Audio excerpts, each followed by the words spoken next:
রাতের সর্বশেষ সংবাদে স্বাগতম জানাচ্ছি। শুরুতেই সংবাদ শিরোনাম। শুরুতেই জানিয়ে দেব ৫ দফা দাবি বাস্তবায়নে নতুন কর্মসূচি ঘোষণা আর দলের বিস্তারিত থাকছে প্রতিবেদনে। এদিকে আধিপত্য বিস্তার নিয়ে বিএনপির দুপক্ষের সংঘর্ষ, আহত ১৫, বিস্তারিত থাকছে প্রতিবেদনে। আরও জানিয়ে দেব নয়নকে নিয়ে অশোভন মন্তব্যে পাটোয়ারির বিরুদ্ধে মানহানি মামলা, বিস্তারিত থাকছে প্রতিবেদনে। এদিকে বগুড়ায় বাড়িতে হাত বোমা তৈরির সময় বিস্ফোরণ, আহত একজন গ্রেপ্তার, বিস্তারিত থাকছে প্রতিবেদনে। আরও জানিয়ে দেব ব্রাহ্মণবাড়িয়ায় দুই পক্ষের সংঘর্ষে গুলিবিদ্ধ হোটেল কর্মচারীর মৃত্যু, বিস্তারিত থাকছে প্রতিবেদনে।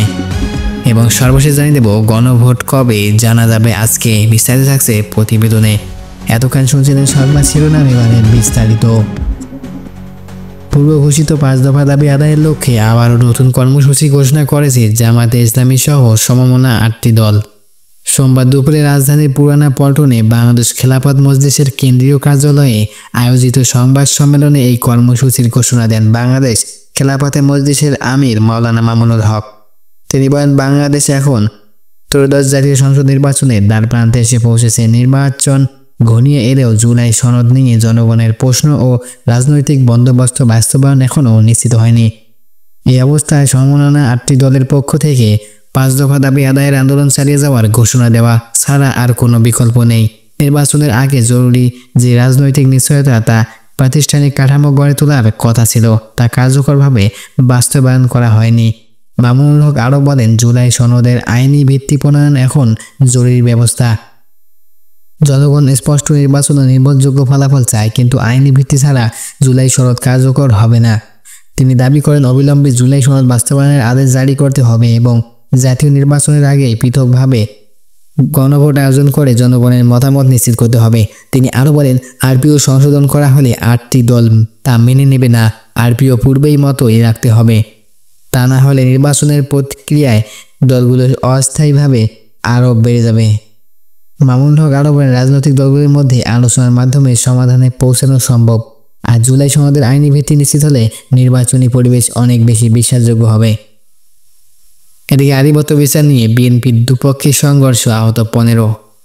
ঝিনাইদহের সদরে আধিপত্য বিচার নিয়ে বিএনপির দুপক্ষের সংঘর্ষে অন্তত ১৫ জন আহত হয়েছেন।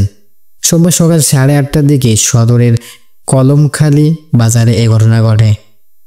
ঝিনাইদহ সদর থানার ওসি শামসুজ্জোহা বিষয়টি নিশ্চিত করেছেন। স্থানীয়রা জানায়, সদর উপজেলার কলমখালী এলাকার রাজনৈতিক আধিপত্য বিস্তার নিয়ে দীর্ঘদিন ধরে বিরোধ চলছিল।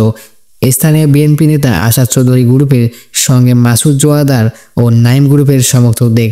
এ নিয়ে কয়েকদিন আগেও উভয় পক্ষের সমর্থকদের মধ্যে বাকবিতণ্ডার সৃষ্টি হয়। আজ সকালে কমলমখালী বাজারে উভয় পক্ষের সমর্থকরা দেশীয় ধারালো অস্ত্র দিয়ে সংঘর্ষে জড়িয়ে পড়েন। এতে উভয় পক্ষের অন্তত ১৫ জন আহত হন। আহতদের মধ্যে আব্দুর রহমান মোল্লা, হাসেম আলী, গোলাম রসুল, সুরুজ ও ইয়ারিদ সহ ১০ জনকে ঝিনাইদহ সদর হাসপাতালে ভর্তি করা হয়েছে। সদর হাসপাতালে জরুরি বিভাগে কর্তব্যরত চিকিৎসক সুলতানা মেহতাবুল জান্নাত জানান, আহতদের শরীরে ধারালো অস্ত্রের এবং ইটের আঘাতে ক্ষত রয়েছে, তবে তাদের শারীরিক অবস্থা সংখ্যামুক্ত। এদিকে নয়নকে নিয়ে অশোভন মন্তব্যে পাটোয়ারির বিরুদ্ধে মানহানির মামলা। ঢাকা মহানগর দক্ষিণ যুবদলের সদস্য সচিব রবিউল ইসলাম নয়ন সম্পর্কে অশোভন মন্তব্য করার অভিযোগ এনে জাতীয় নাগরিক পার্টি এনসিপির মুখ্য সমন্বয়ক নাসিরউদ্দিন পাটোয়ারির বিরুদ্ধে আদালতে মানহানি মামলা করেছেন এক যুবদল নেতা। সোমবার ঢাকা মহানগর দক্ষিণ যুবদলের আহ্বায়ক কমিটির সদস্য কাজী মতিকুজ্জামান বাদী হয়ে চিফ মেট্রোপলিটন ম্যাজিস্ট্রেট আদালতে মামলাটি দায়ের করেন। বিষয়টি নিশ্চিত করে বাদীর আইনজীবী মোহাম্মদ মেহেদী হাসান জুয়েল জানান, আদালত বাদীর জবানবন্দি রেকর্ড করে অভিযোগের বিষয়ে তদন্ত করে ডিবিকে প্রতিবেদন দাখিলের নির্দেশ দিয়েছে। মামলায় বলা হয়েছে, ৫ আগস্ট ফ্যাসিস্ট সরকার পতনের পর আসামে নাসিরউদ্দিন পাটোয়ারি এই আন্দোলন নেতৃত্বাধীন দল বিএনপি ও বিএনপি নেতৃত্ব প্রদানকারী ব্যক্তিদের সুনাম ক্ষুণ্ণ ও সামাজিকভাবে হেয় প্রতিপন্ন করা লক্ষ্যে ইচ্ছাকৃত ও উদ্দেশ্য প্রণোদিতভাবে সামাজিক যোগাযোগ মাধ্যমে ও গণমাধ্যম বিভিন্ন মিথ্যে বানোয়াট তথ্য বিভ্রান্তিকর ও মানহানিকর অপপ্রচারে লিপ্ত করেছেন।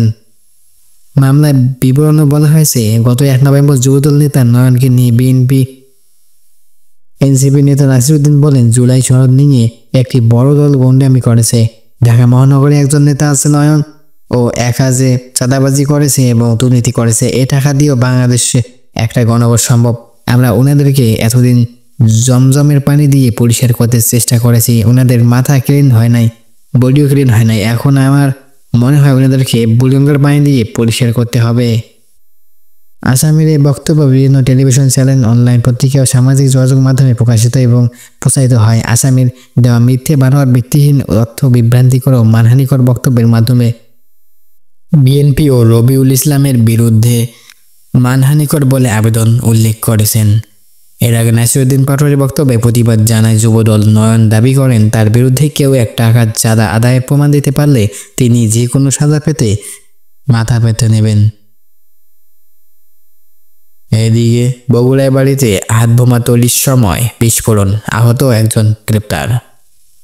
বগুড়ার গাবতলী উপজেলায় একটি বাড়িতে হাতবোমা বিস্ফোরণের ঘটনা ঘটেছে। গতকাল রোববার দুপুরে উপজেলা মহিষপুর ইউনিয়নের ছোট ইতালি গ্রামে ঘটনা ঘটে।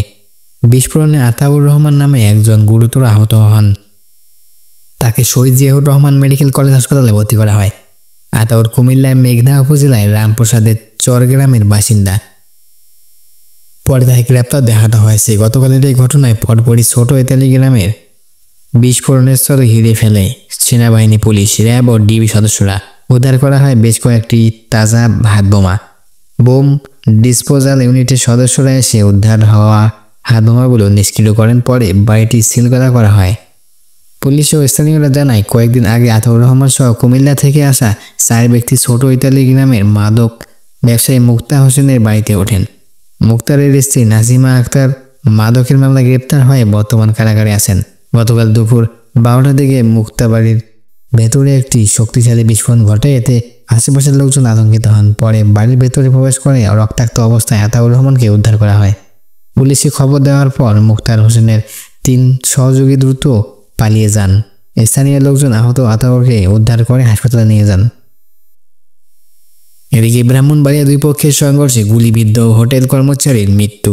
ব্রাহ্মণবাড়িয়ার নবীগঞ্জ উপজেলায় পূর্ব শত্রুতা ও আধিপত্য বিস্তারের জোরে প্রতিপক্ষের হামলায় গুলিবিদ্ধ আরেক ব্যক্তি মারা গেছেন।